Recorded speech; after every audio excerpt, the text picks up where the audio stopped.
Well, hello, everybody. So I'm just hopping on for the first time in a little while, and I don't know how many people are online watching me because I was having some issues. So if you're watching me, pipe in on the chat and make sure, tell me that my microphone and sound sounds okay. Just want to make sure that my sound's okay. So if you're in the watching me in the chat, we're going to get started here in a minute, and just want to update everybody a few things about the channel, what's going on. Um, okay, so I think we're streaming now. So I'm experimenting because eventually what I want to do is to stream live on Zoom. And me and my producer Anthony were working on that a few weeks ago, and it's a little bit more complicated than just turning on a button and going. It's just kind of weird. So I'm sticking to just this really basic primitive tool that YouTube provides me to do these live streams, just to kind of give you a little background there. Again, if you just let me know if you're watching me, let me know if the sound is okay. If you could just hop on the chat and let me know if you can hear me okay, because I can adjust the sound. So a few people are jumping on now. So it is 6:31 Mountain Time, 8:30 here on the East Coast, here in sunny Florida. Here's Florida man, if you will, who loves Mormonism. Not born and bred here, so I can't say I'm flow grown, as they like to say. Actually, but we've had this place since the 80s, so I did grow up, like, I'll spend a lot of my life here in Florida. Okay, so we got a few people commenting. China says, Steve, it's good. It's so glad to see you. Sound is great. Thanks, China. And Craig says, you sound good. So the sound is great. All right. So before I get started on Mormonism, what the heck? Let's just talk a little bit about that debate last night. Oh my gosh. I'll just say, I was actually involved in politics for a long time. A lot of people don't really maybe know my whole full backstory.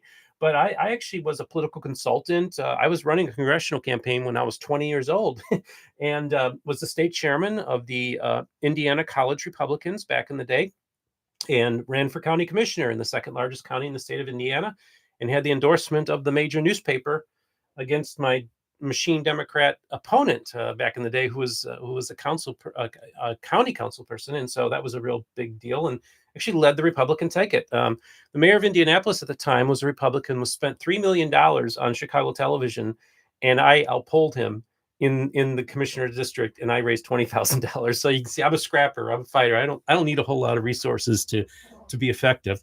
But so yeah, I just want to say and back in the day when I was a young kid, I was actually the election day night commentator for our local PBS, public broadcasting system affiliate. I would be there to talk, to give the Republican perspective on things. So I did for many years. I was the one of the go-to election night commentators. So I do have a few things to say. I was just shocked at Joe Biden. It's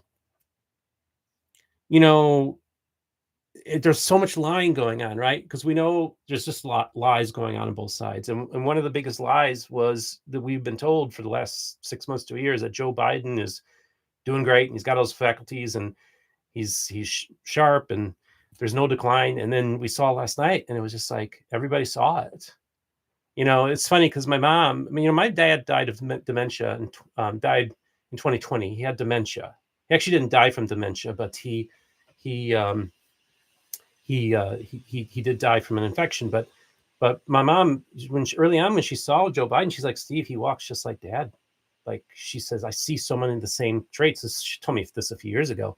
So she saw the early days of dementia with my dad, and she told me, she says, I was seeing the same thing with Joe. So I'm not saying he does, but that's just an observation that my mom made.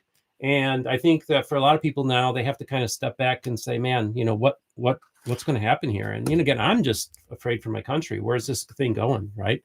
I think either way, it's a lose-lose situation no matter what happens this November, because it's more on the here the people are so divided, and I don't see anybody coming that can help unite us. So these are really bad times here in America. And of course, I just want to talk to people in England. Of course, you've got your elections, United Kingdom, on July 4th, and it looks like the Conservatives are going to be routed, and it looks like Nigel Farage of the Reform United Kingdom Party We'll have a seat in Parliament. We're going to have basically what's going to happen in England is what happened in 1993 in the Canadian parliamentary elections, in which the Progressive Conservative Party was the incumbent party, and they got absolutely decimated down to 2 seats. And it was the Reform Party of Canada, the Conservative split off, that led to that. And then eventually, I think we're going to see a similar scenario play out in the United Kingdom, where this right-wing third party is going to be a major force that's going to take major votes away from the Tories, and where you might see a political realignment happen in the United Kingdom vis-a-vis what we would later see in Canada, when what would be later the Progressive Conservative Party and the Reform Party in the year circa early aughts finally merged, combined, and dropped the Progressive and just became the Conservative Party. It does seem to me plausible that we're going to see a similar scenario play out, because after 14 years of Tory rule, they're going to get slaughtered. That's just the conventional wisdom, and there's no reason not to think that. Also, and again, I didn't mean to speak about elections, but since we're here, we'll talk a little bit about it. On Sunday, June 30th, is round 1 of the parliamentary elections in France.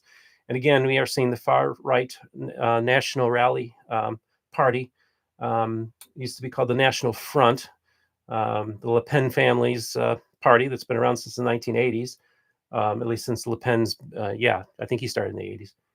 That party is the leading party in France, and it looks like there's a very good chance that they could become the dominant party in parliament and have the prime ministership. And so we will have a situation where we'll have Macron, the moderate president, and a right-wing prime minister could very well happen. So round 1 is on this Sunday, and then July 7th, we have the second round. Now, again, this is the old political science geek talking here, just getting started. But we also, the Canadian elections next year, 2025, we're going to see the Conservatives win that over Trudeau. They lost a major by-election in Toronto for a seat that had been in Liberal hands for 30 years.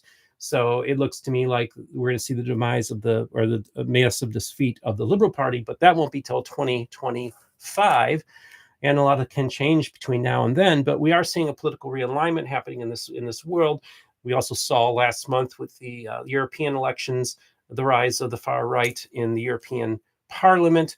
What does this all mean? What does it, where's this world going? I don't know. I'm a lifelong Republican, but I'm not. I guess I used to be a real conservative guy, but I guess I'm kind of more of a moderate now. But so we have some interesting elections coming, and we have a lot of tumultuous things happening in the world. So, okay, well, I did my political analysis. Maybe I should start another channel where I can talk about world politics. Oh, and don't get me started on the South African elections. I'm going to finish this off with the South African elections. So fortunately, the ANC has gotten into a united government coalition with the Democratic Alliance and a few other smaller parties. And so I do think that can, I think that's important. And they're still working on handing out the seats for the cabinet. But I'm encouraged, because had the ANC gotten into government with the Marxist EFF party or Jacob Zuma's MK party, it would have, I think, led to the South Africa becoming Zimbabwe, and we don't want that. So I'm encouraged by the results in South Africa.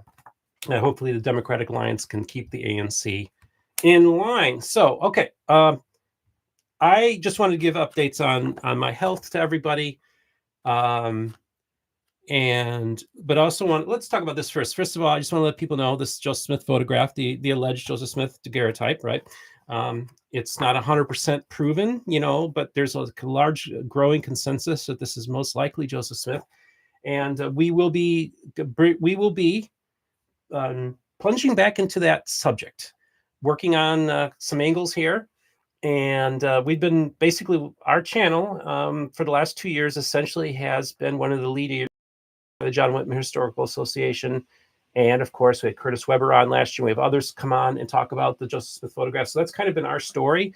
And there's more to the story to be told. So, okay, let's see. Oh, yeah. There's Kurt Weber. Hi, Steve. Yeah, I was just talking about the Joseph Smith photograph. And so we're going to be pursuing that interesting story. Okay, just real quick, everybody, that you're watching, make sure you give a like so we can get this on more people's feeds. 2, if you would like to make a donation to Mormon Book Reviews via the super chat. So in the chat, you can donate to the channel on the chat. And if you do that, I'll give you a public shout out. And we've got a few people here in this conversation. I just kind of at the last minute, just 2 hours ago, decided to do this. I was debating whether I wanted to do that. Now, let me just talk about my health situation, which is getting better. I have had a struggle for the last few months, since basically the beginning of April. It's really been bothering me. And I'm just going to move this over just a little bit. There we go.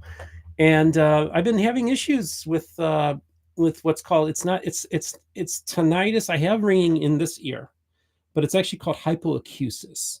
And what's happening is I'm losing hearing in this ear, and what's happening is that it's this loud sound that's just constantly assaulting me, constantly, and to the point that talking, chewing crunchy foods, any external noises, even shaving, showering, are just overwhelming to me. Now, I will tell you, just earlier today, I shaved and showered in the same day, which I wasn't able to do that a few weeks ago. Like, I would shave one day and then shower the next, or a day or two. I mean, I couldn't do both in the same day because I'd be so overwhelmed by the sound. So I'm talking to a team of specialists who've been helping me, and I've been part of a tinnitus support group, which has been very, very helpful. It's interesting. I actually had a conversation with Ian Wilkes on the Inside Out podcast after we taped with him and Jim Bennett. And he told me he recently started suffering from tinnitus as well. And I've had other people who suffer from this, who've been reaching out to me. And I told him, I said, find a tinnitus support group in your community. People who suffer from this condition are 2 times more likely to commit suicide. So this is not anything to play around with. But this is the thing. Talking to my specialists and going to the support group and talking to a psychiatrist who's helped me with this as well, I feel like I'm getting my life back. I took a walk today. I couldn't even walk outside because I'd be overwhelmed by the sound. I mean, it was just devastating to me. And I thought, is this the rest of my life? Am I going to be in my room and just trying to avoid noise? And about a month ago, I went to this ear doctor, and he told me, he spent 3 hours with me. And he just went to me, said, and he didn't charge me. He's a doctor, an ear doctor, who's also has tinnitus and part of the support group. He told me, he said, Steve, you got to start living your life. I was like, okay, I'm going to start living my life. So what they've described this to me is the condition that I'm suffering from is very similar to something that is suffering from phantom leg syndrome, where you don't have a leg, you've been amputated, and yet your toe is itchy, or it's hurting. And the reason why is that, or you still feel your leg, you still think it's there. It's because all those nerve endings are still expecting to have a leg there. Well, it's the same thing with the hearing loss that's going on in this ear, is that my brain is actually making the noise. And in its own way is trying to help me by trying to amplify sound. And what it's doing is it's like basically blowing a ear horn into my ear all the time. Constant, all the time.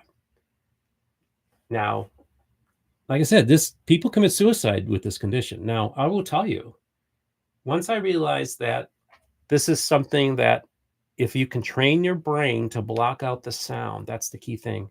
And I've been working on doing that. And, first of all, China Clay just gave us $9.99. And she writes, keep fighting, Steve. We need you here.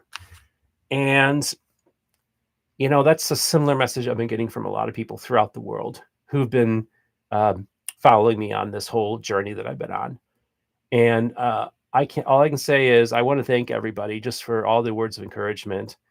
And, you really find out who your friends are too when you're suffering, because a lot of people suffer in obscurity and in loneliness. And it's those people that reached out to me, especially, even surprisingly, some people that maybe I don't get along with too well have reached out to me. And so that's really, really meant a lot to me. Now, not everybody, I don't expect everybody to reach out to me. And I know there's a lot of people who watch this program who never commented, never said anything, but I know that you are concerned, and I appreciate it. So, but it was funny because I was, and again, I know this is a controversial name, but 2 weeks ago or so, I was talking to John Dehlin on the phone. John Dehlin goes to me, he said, Steve, Mormonism needs you. He said, you get better. When you're ready to go back up, you just do it, because we need you in this space. And, coming from John Dehlin, that means a lot. He's the big dog of this whole thing. You may or may not like him, but I've always been open about my friendship with John.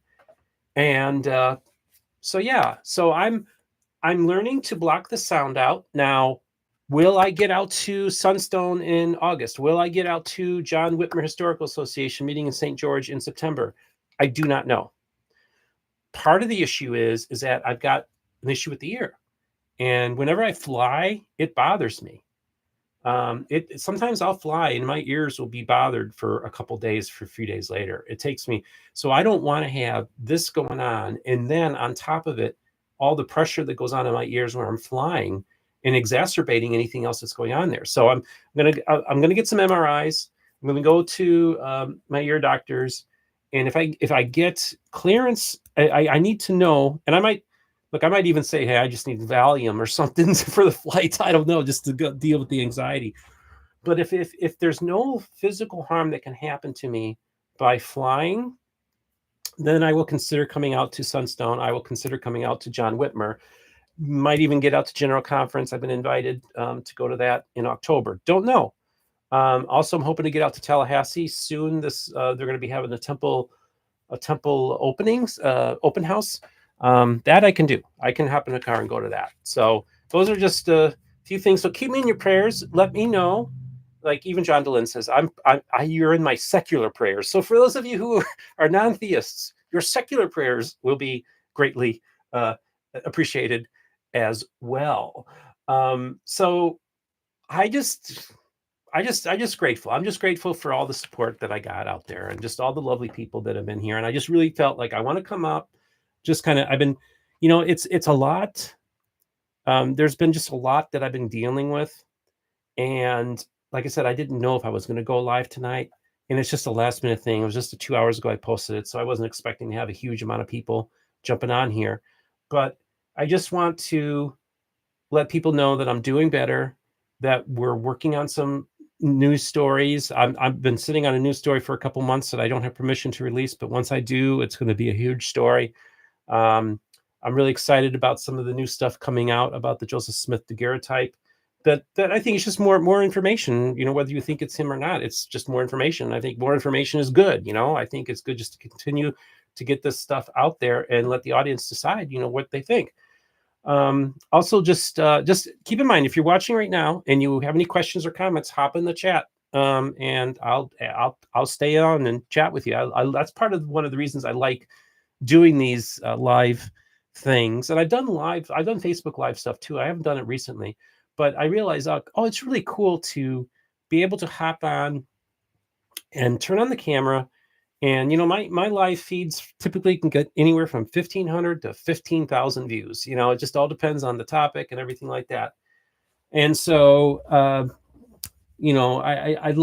just love the idea that I have this platform to be able to just turn on the camera and literally reach thousands of people. And that's like real privilege. I'm really in a really privileged place to be able to do that. And to know that people are paying attention to you and you get feedback from people and they appreciate what you're doing. And that's just an awesome thing. So I wanted to let everybody know too that I've taped like 6 or 8 episodes for my new channel, the Utah Interfaith channel, with my co-host Monica Bombro, Bombro, and we taped something last week, like an introductory interview. We're probably going to hold off until after the 4th of July weekend. And we're going to start putting out some stuff for the Utah Interfaith YouTube channel. So it's Utah Interfaith Forum. It's on YouTube. So that's my second channel. Like 400 something subscribers. Subscribe to that because I did some great interviews. As a matter of fact, I just talked on the phone with a rabbi that we interviewed, and I had a great conversation with this rabbi who's been on Marvelous Work and Wonder, and actually Mormonism Live as well.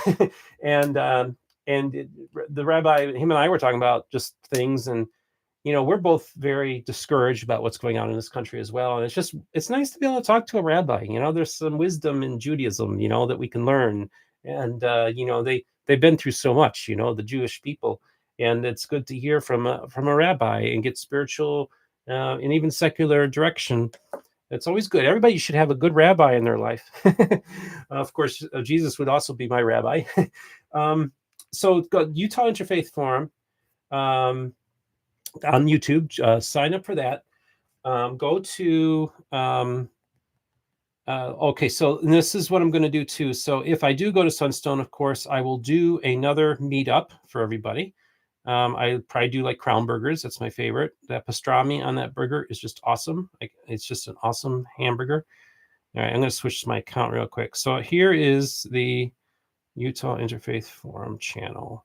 Okay, so this is the Utah Interfaith Forum channel. Okay, and we got like 400 something subscribers. And actually did a special video with David Boyce exclusive on there a while back. The weekend he converts to Mormonism, the Church of Jesus Christ of Latter-day Saints. I released that video and it got like 6,000 views, which for a channel with 400 subscribers, that's pretty amazing. But yeah, I'm excited about the Utah Interfaith Forum, which comes out of our Facebook group that was handed to me last year. We got about 1,100, 1,200 people in the Utah Interfaith Forum Facebook group, which is really active. It's become a real important place to have conversations. I'm really excited about the growth and just the great camaraderie that we're building in that group.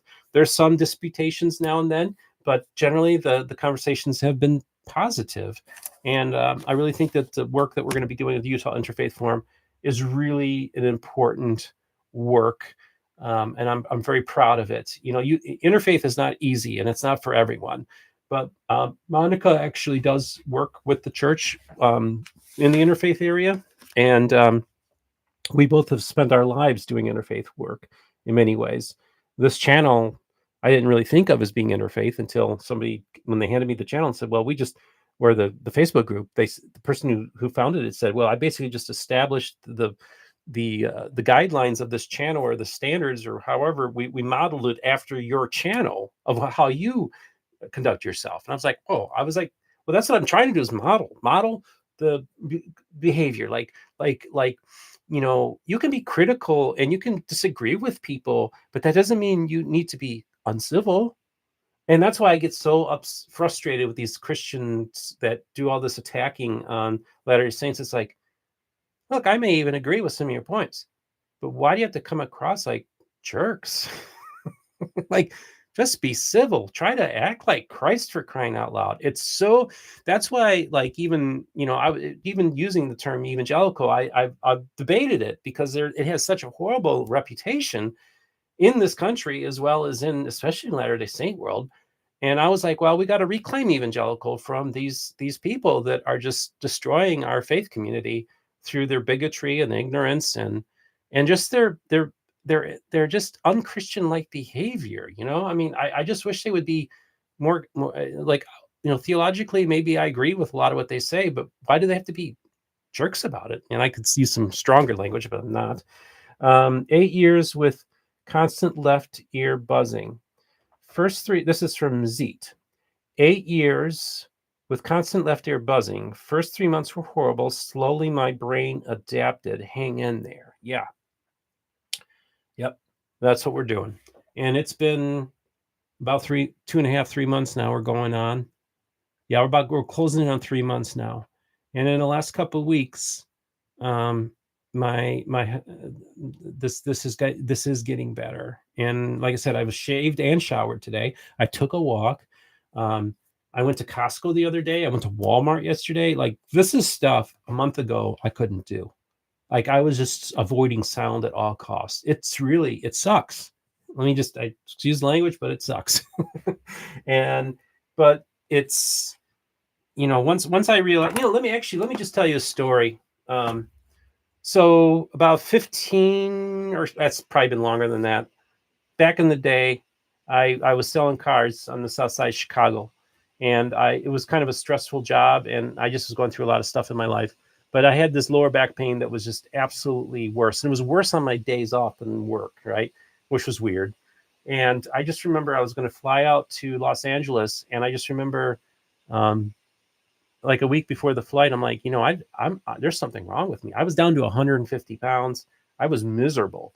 So I go to the emergency room, and I'm like, there's something wrong with me. You need to run x-rays.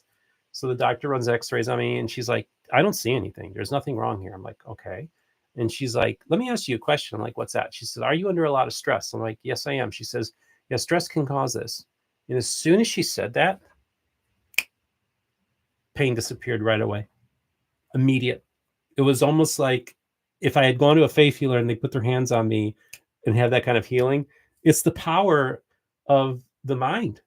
Like once I realized, oh, this is stress calls, then I realized so it was this loop I was on, that I was in pain and I thought there was something wrong with me, and that was causing stress, which was making the pain even worse. Once I realized, oh, it's stress, then the pain literally went away. I've never had lower back pain since then. So I know that if my brain was able to shut off that like that, I know my brain is capable of blocking out this sound. So that's kind of where I'm at on this whole thing. Okay. So I'm going to stick on for a few more minutes. If you would like to get a shout out by donating, like China Clay gave us $9.99.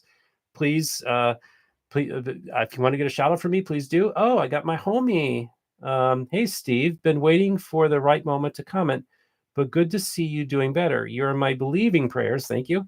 Hope we can do something together soon. Yes, of course. That's my friend over at Vijas. Let's see, Vijas de Fe, which is a Spanish language channel that I've been on, and you've been on my program too. So yes, yeah, let's talk soon. How's Mexico City, by the way? What's the weather like right there right now? I don't know. So yes, I need your secular prayers. I need your believing prayers. I need your thoughts and positive energy, whatever, directed towards me. And I hope to get out to Utah in August. I hope to get to Utah again in September. Hope to do, and the one I kind of want to do September is John Whitmer, because it's in St. George, and I've never been to Southern Utah. So I kind of would like to do that. But plus, I mean, I can't wait to get to Sunstone, because who's going to ref the kickball game, umpire the kickball game between the polygamists and the ex-Mormons, right? I mean, right? I mean, who else can do it? I mean, because you got Team Higher Law, which is the polygamists, and you got Team Outer Darkness, and they play each other every year. And for the first time, Team Outer Darkness beat Team Higher Law. So, I have to be there for it. So hopefully I'm cleared to fly. If the progress that I've made in the last month continues over in the next couple months, then I don't see why I can't. So that's where we're at right now. Okay. Well, it's been about a half hour here, and I just kind of wanted to stop, kind of hop on and just kind of give an update to everybody, let everybody know that I'm alive, still doing fine. The month of April, the month of May was a down month for my channel, because I basically didn't hardly put anything out in May. This month is a bounce back. It's probably top 10 all time in views, primarily because of the interview I did with Bernadine McCandless, Chad Dable's neighbor, which is my second most video of all time, most watched video that I released earlier this month. And so we will continue following the Chad Daybell, Lori Vallow saga. And I'm sure we'll have her back on, along with hopefully my co-hosts that would be able to join us as well, Summer and or Rebecca, and working on a few other things. So either way, it's closing at 9 o'clock here on the East Coast of Florida, or no, on the East Coast of the United States. I'm on the West Coast of Florida in the Tampa Bay area. I hope everybody has a great weekend. I hope you have a wonderful 4th of July. Happy Independence Day to all of those of you out there. Of course, happy Pioneer Day coming up on the 24th in as well in Utah. And I just hope you have a safe weekend and have a good time. So we're kind of entering. Oh, and then I want to say happy Canada Day, because July 1st is Canada Day, and this is your holiday weekend as well. Can't forget my Canadian homies. They're my second largest audience, so I gotta give them a shout out now and then too. So I should get a Canadian flag and wave it now and then too. Either way, hope everybody's doing fine. I am going to end this stream unless there's somebody who wants to. I'm going to wait 30 seconds So if you're in here and you have a question or comment that you want to include in the chat, or you'd like to make a donation and get a shout out, I'm going to give you like 30 seconds or so, roughly. And then we're going to wrap it up. But I'm always open to questions or comments. So one of my favorite things is doing this live thing. Last minute thing. Should have probably scheduled this earlier. I just got a donation for $20 on PayPal from my friend Allison. So thank you, Allison. So those of you who'd like to also donate on Venmo or PayPal, I do have links in the description of this video as well. So thank you, Allison. Really appreciate it. And let's see, last thing. And yeah, just remember, Utah Interfaith Forum. We're going to be starting putting out stuff. And my co-host Monica and I, we've done some great stuff, and we're going to be releasing those videos soon. So make sure you are subscribed to the Utah Interfaith Forum. I'd like to get us to 1,000 subscribers. And just real quick, we're at 8,500 subscribers now, so we're only 1,500 away from 10,000. So the sooner we get to 10,000, the better. It actually opens up some more options for this channel. So if you know somebody, or if you have friends, or if you have multiple YouTube accounts, whatever, and you want to, let's get us to 10,000 soon. I'd like to get to the 10,000 by the end of the summer. Okay, everybody, have yourself a great weekend. I love all of you. You're all so freaking awesome. And remember, the most important thing is this: all the voices of the restoration will be heard here on Mormon Book Reviews.